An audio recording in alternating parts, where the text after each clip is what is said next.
মানুষ ভাবে সময় সব ক্ষত মুছে দেয়, কিন্তু কিছু ব্যথা আছে যা সময়ের সাথে আরও গভীর হয়ে যায়, যেন চোখের কোণায় জমে থাকা বিষণ্ণতার বালুচর।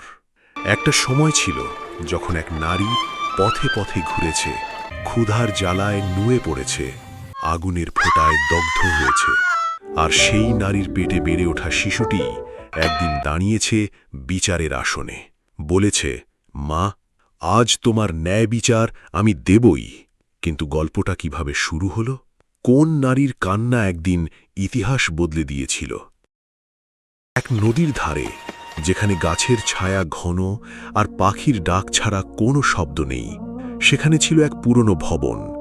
দূর থেকে দেখলে মনে হতো যেন কেউ একে ফেলে রেখে গেছে, কিন্তু ভেতরে ভেতরে সেখানে বাস করত অসংখ্য মেয়ে, যাদের পৃথিবী ফেলে এসেছিল, যাদের পেছনে ফেরার কেউ ছিল না। তাদের বয়স ছিল বিভিন্ন, কিন্তু সবার চোখেই একই রকম মলিনতা। মরিয়ম ছিল তাদেরই একজন।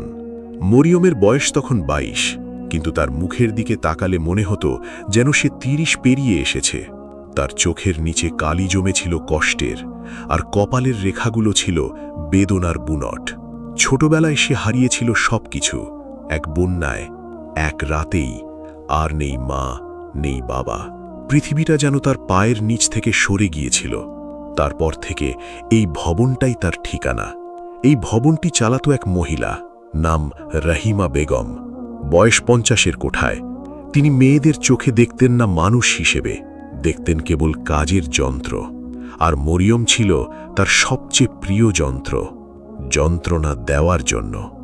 ভোরের আজান না দিতেই মরিয়মকে উঠতে হতো। অন্ধকারেই সে পা বাড়াতো মাঠের দিকে। সারা দিন রোদে পুড়ে বৃষ্টিতে ভিজে কাটিয়ে দিত। অন্য মেয়েরা যা পেত না, মরিয়ম সেটাই পেত। সবচেয়ে কঠিন কাজ, সবচেয়ে বেশি ঘণ্টা। রহিমা বেগম যেন তাকে বিশেষভাবে বেছে নিয়েছিল।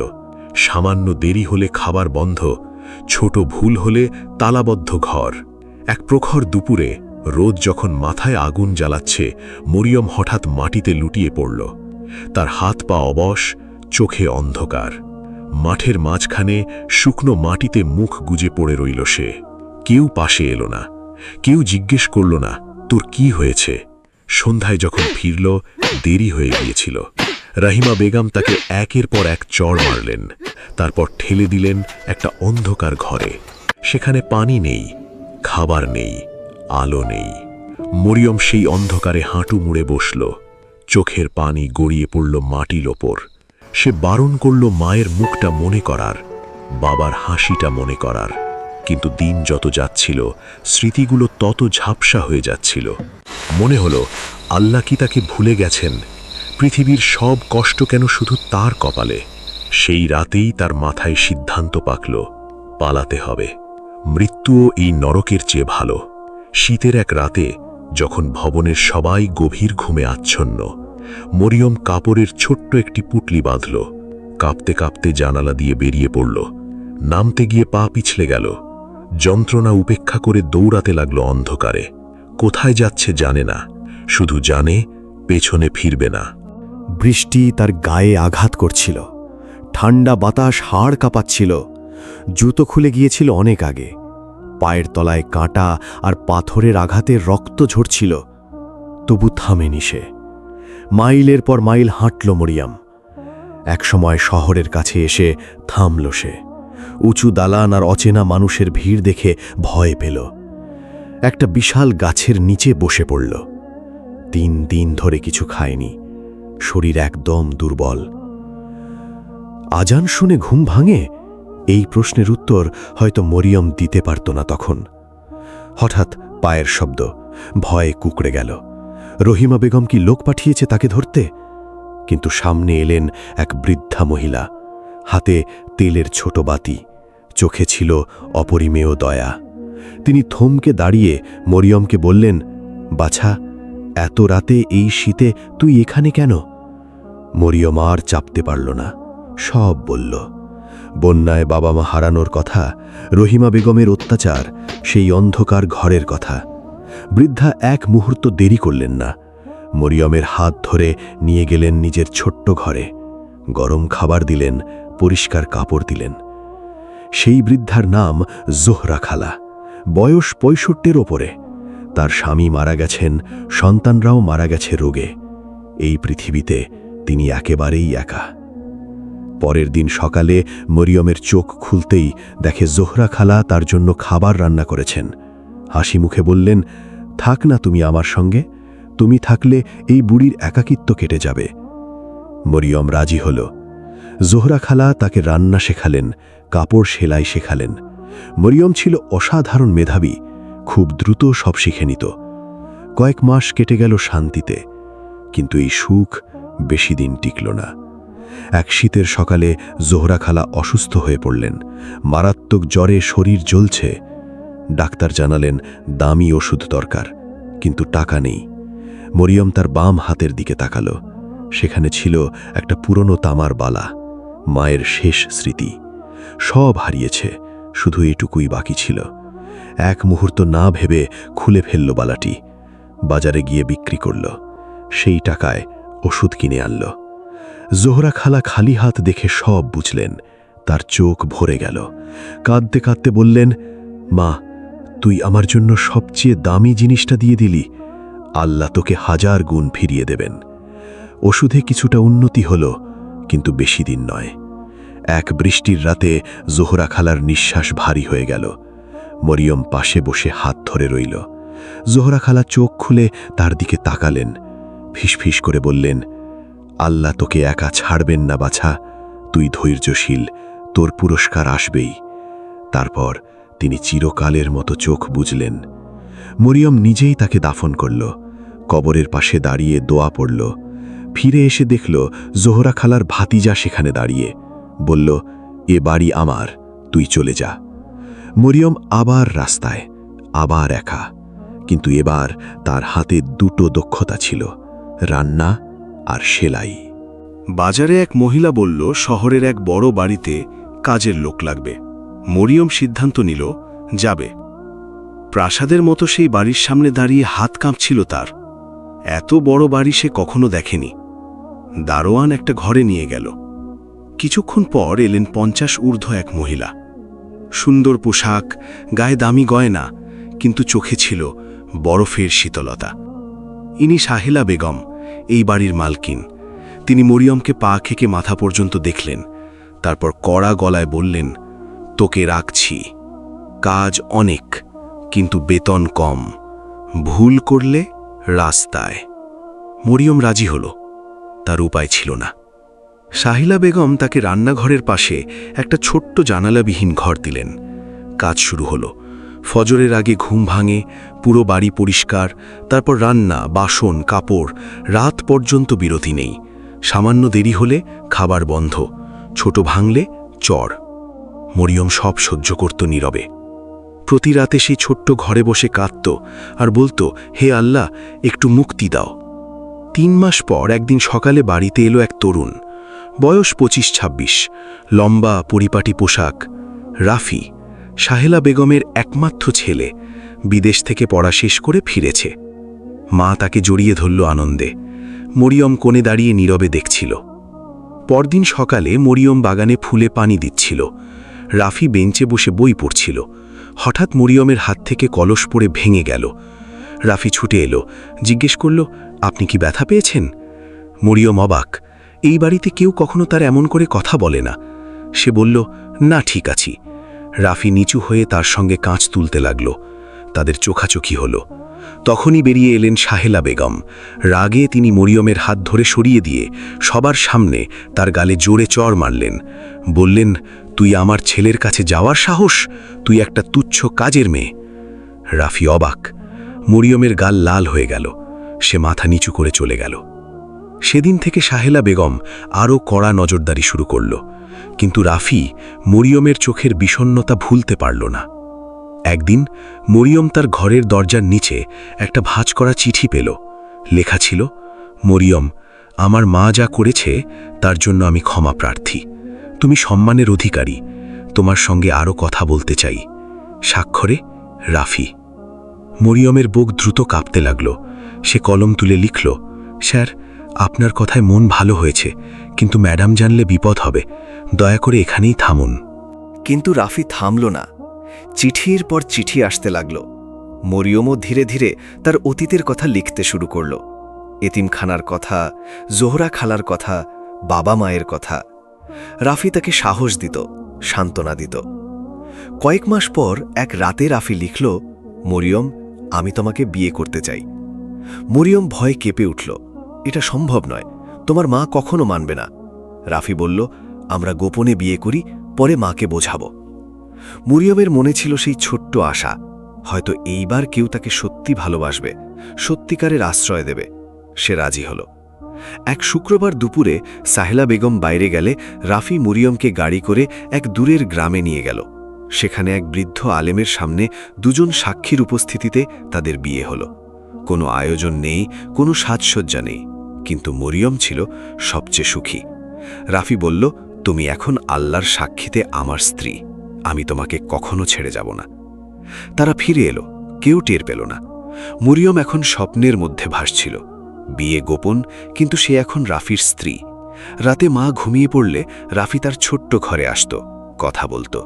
সে তাকে একটি ছোট সোনার আংটি দিয়েছিল, বলেছিল, এটা সব সময় কাছে রাখো। 3 মাস পর মরিয়ম বুঝতে পারল তার শরীরে কিছু পরিবর্তন হয়েছে। বমি বমি ভাব, মাথা ঘোরা। এক বৃদ্ধা কাজের মহিলা ফিসফিস করে বললেন, মাগো, তুমি কি বিবাহিত? এগুলো গর্ভাবস্থার লক্ষণ। মরিয়ম খুশি হল, ভালোবাসার মানুষের সন্তান আসছে, কিন্তু ভয়ও হল, সাহেলা বেগম জানলে কি হবে। সে রাতে রাফিকে খবর দিল। রাফি শুনে জমে গেল। তার মুখে কোনো আনন্দ নেই, শুধু আতঙ্ক। কাপা গলায় বলল, এ তো মারাত্মক সমস্যা।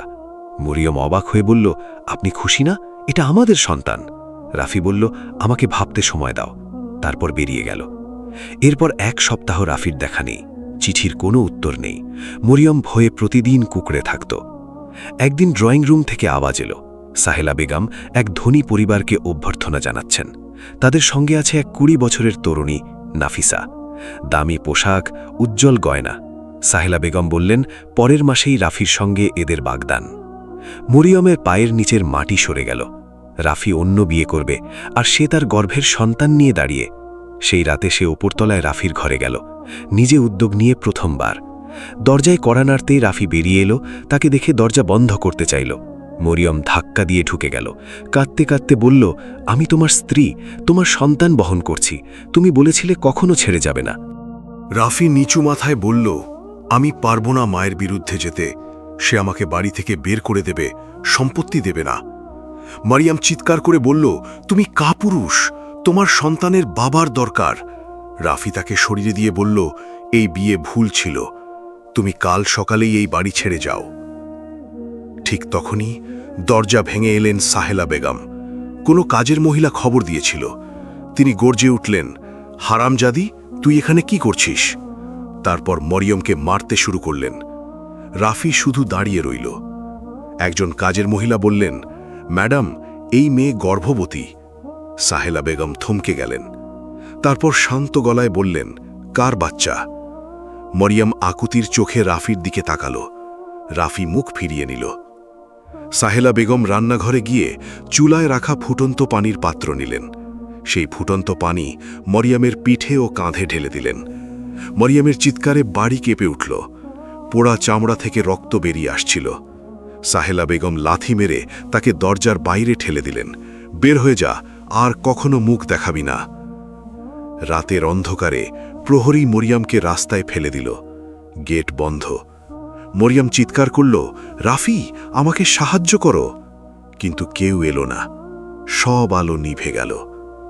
পোড়া শরীরে রক্ত ঝরছে। পথে যাওয়া মানুষগুলো তার ভয়ঙ্কর চেহারা দেখে এড়িয়ে চলল। অনেক কষ্টে বাজারের এক কোণে পৌঁছল।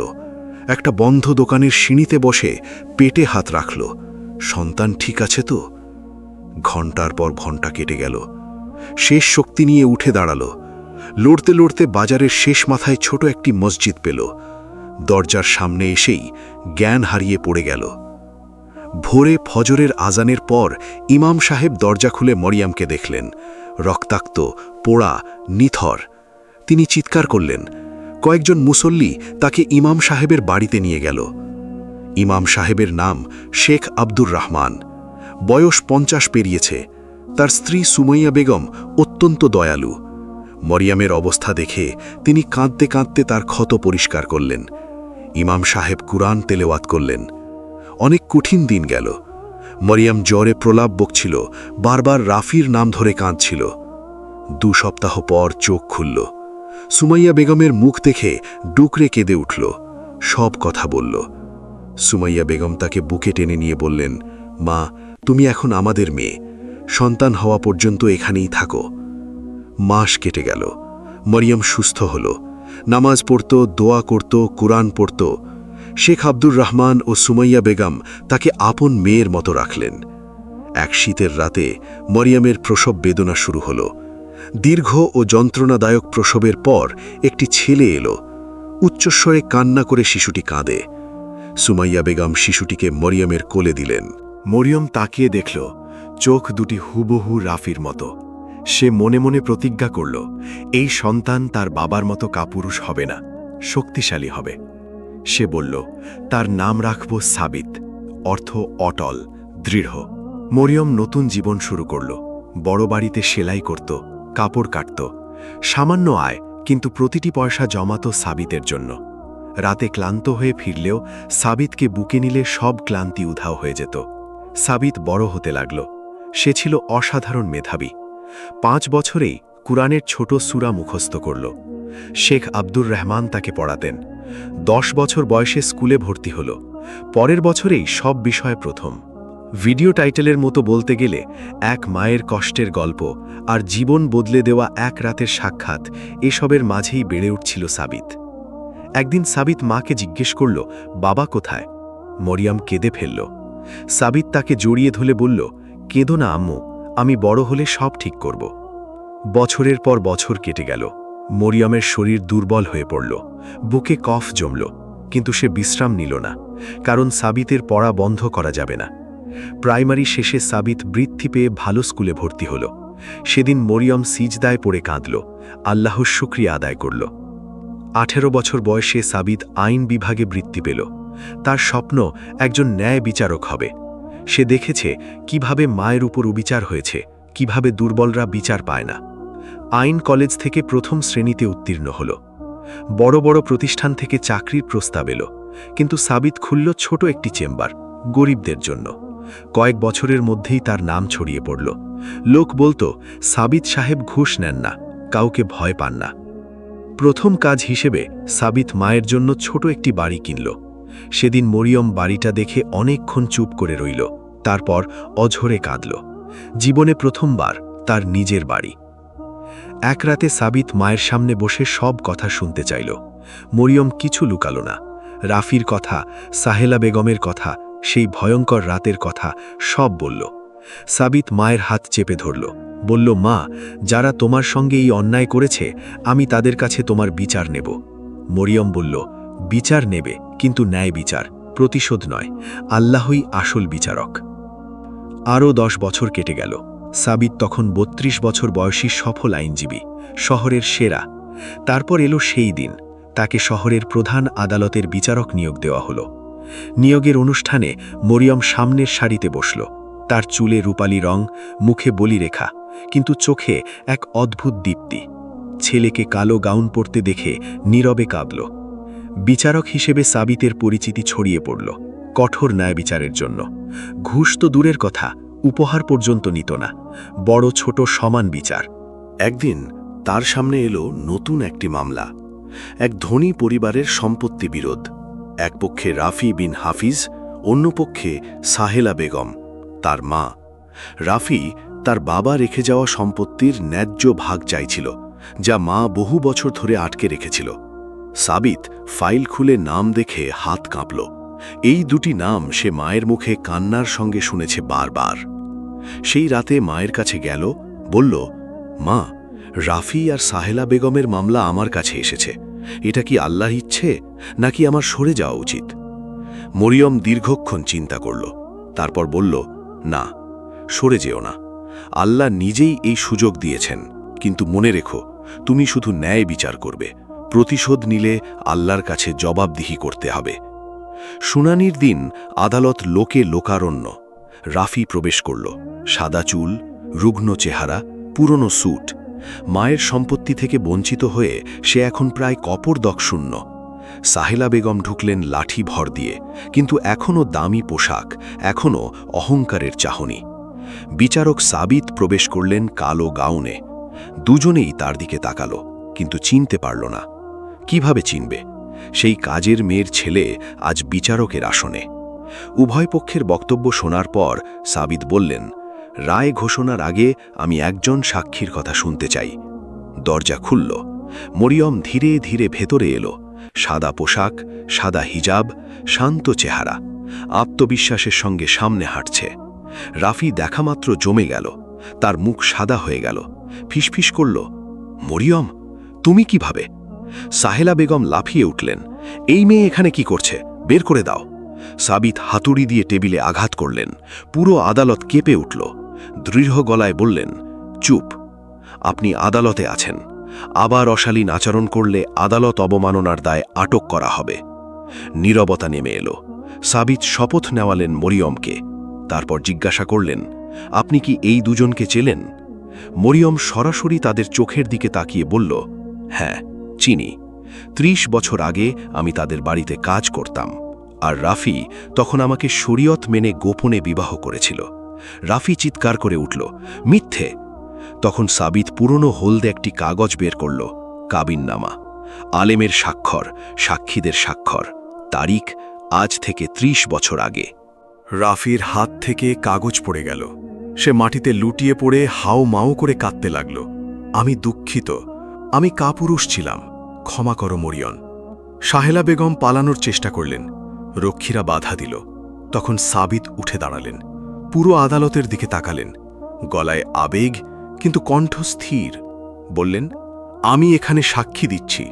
আমার নাম সাবিত বিন রাফি। আমি এই সম্মানিতা মায়ের সন্তান, যার প্রতি ৩০ বছর ধরে অবিচার করা হয়েছে। আমি সেই শিশু যাকে গর্ভে নিয়ে মাকে শীতের রাতে রাস্তায় ফেলে দেওয়া হয়েছিল। আমি কাজের মেয়ের ছেলে, কিন্তু আল্লাহ যাকে গ্রহণ করেছেন। আজ আমি তার ন্যায় বিচার নিশ্চিত করতে এখানে। পিনপতন নীরবতা। অনেকে কাঁদছে, অনেকে বিস্মিত। সাবিত রায় পড়লেন। প্রথমত, রাফি ও মরিয়মের বিয়ে প্রমাণিত। পরবর্তী রাফির যে কোনো বিয়ে বাতিল। দ্বিতীয়ত, স্ত্রীকে অস্বীকার, সন্তান ত্যাগ ও ভরণপোষণ না দেওয়ার দায়ে রাফিকে 2 বছরের কারাদণ্ড। তৃতীয়ত, সাহেলা বেগমকে তার সম্পদের অর্ধেক ক্ষতিপূরণ হিসেবে মরিয়মকে দিতে হবে। চতুর্থত, যে প্রাসাদে মরিয়ম একদিন কাজের মেয়ে ছিল, সেই প্রাসাদের মালিকানা তার নামে হস্তান্তর করা হবে। রাফি হাঁটু গেড়ে মরিয়মের সামনে এলো, আকুতি জানালো, ক্ষমা চাই। মরিয়ম তার দিকে একবার তাকালো, তারপর কোনো কথা না বলে শান্তভাবে আদালত থেকে বেরিয়ে গেল। সাহেলা বেগম কাঁদতে কাঁদতে মাটিতে পড়ে গেলেন। তার সম্পদের অর্ধেক চলে গেছে, প্রাসাদ চলে গেছে, কিন্তু সোনার কেউ নেই। 1 মাস পর মরিয়ম সেই প্রাসাদে উঠে এলো। এবার সে সম্মানিতা মালকিন হয়ে। শাস্তির অংশ হিসেবে সাহেলা বেগমকে তার সেবায় থাকতে হলো। এক সন্ধ্যায় মরিয়ম বাগানে বসেছিল, সেই বাগান যেখানে একদিন সে কলস হাতে পানি দিত। তার গাল বেয়ে শান্তির অশ্রু পড়ছিল। সে আকাশের দিকে তাকিয়ে ফিসফিস করল, আলহামদুলিল্লাহ, যিনি আমাকে একা ছাড়েননি, বিপদের সঙ্গে ছিলেন, অপমানের সঙ্গে ছিলেন, রাস্তায় যখন মরে পড়েছিলাম তখনও সঙ্গে ছিলেন। আলহামদুলিল্লাহ সব কিছুর জন্য। প্রিয় দর্শক, গল্পটি যদি আপনার ভালো লেগে থাকে তাহলে লাইক দিন এবং আমাদের চ্যানেলটি সাবস্ক্রাইব করুন। হায়াত স্টোরিতে আমরা নিয়ে আসি এমনই হৃদয়ে ছোঁয়া গল্প। ধন্যবাদ।